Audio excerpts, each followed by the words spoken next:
Hey y'all, welcome back to the channel. Look at what we have here. That's right, we have the Veken bidet sprayer. You know what those do. Kind of strolling through a dad group and all the guys were talking about them and not one person had anything bad to say. And Christmas came up. I know my wife's mentioned it before. I'm like, this is maybe a good time to do this because we're on a septic and less toilet paper in there is probably for the better. So links down below in the description. Here's some of the info. There's not too much on the package here. Easy installation, no batteries required. That's kind of what I'm banking on here. I didn't want anything complicated. Maybe if this works out good, maybe someday we'll get something different. There's a base. Got a hose here with some fittings. So that's going to tee into your water line. Here's the unit itself with its little shooters. That's everything that's in the package. So let me get these out of their package and I'll show you what you get. All right, here's everything you get in the package. There is not much there. So here's the deal that goes underneath the toilet seat. These little doodads in there so you can adjust the unit here and there. This will obviously go clip into there. And that is the deal with all the settings. I don't know if you got front bum, rear bum, I'm not sure how that works, but there's a hose fitting there. And of course your little doodads, I'm assuming once they pressure up they come down. I don't really know, we'll find out. You got your T fitting, then you got your water line that's going to go from here to there. So it says here all you're going to need is a wrench and a screwdriver. We're going to find out if that's true. Put it together like so, hook it up, turn it on, check for leaks, drain it out, purge it, blah, blah, blah. All right, let's go install this and give it a try. I've never seen one before. So first order of business, pop these little covers off. I just used a screwdriver to break them loose. Then you'll take a flat blade, turn that underneath, down around underneath here is this. I just put a flat in here, start taking them out. So you turn off your water, which I did, flush it. You want to drain this tank and get that empty so that there's nothing in there because you're going to take it loose here. Toilet seat's off.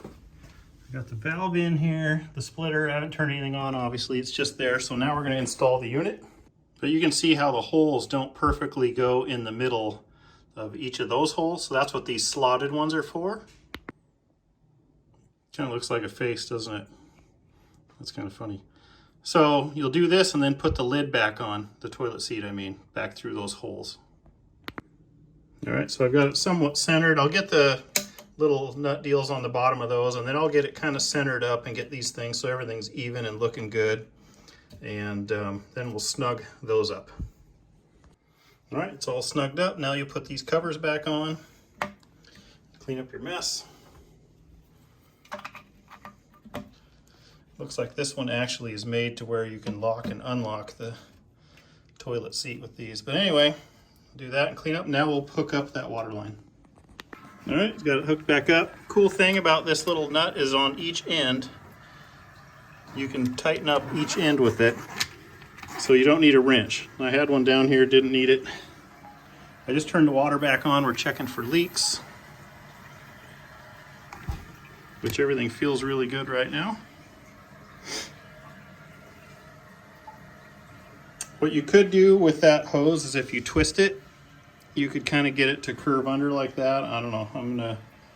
I may try it a little bit here, but here's how the unit is. I'm not sure how to test it without getting shot. I might put my hand in front of it, turn it on. I don't know. What do you guys do?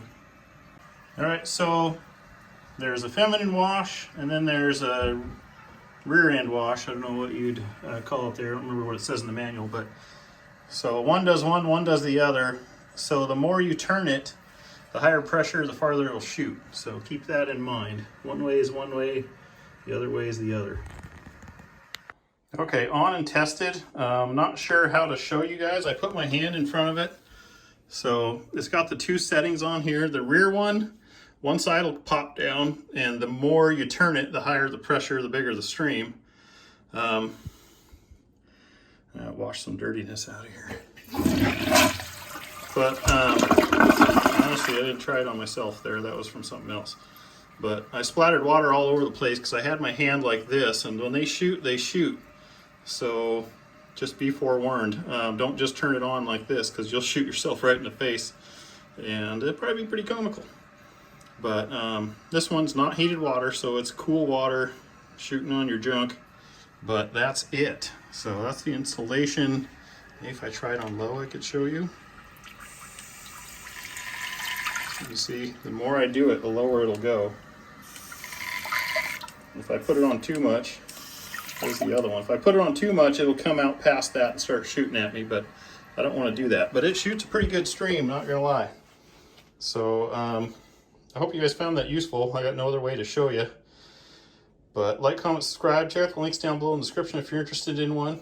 And I'll probably update this in a year or so as to if we bought another one or how it went. So appreciate you guys watching this. Catch you on the next one.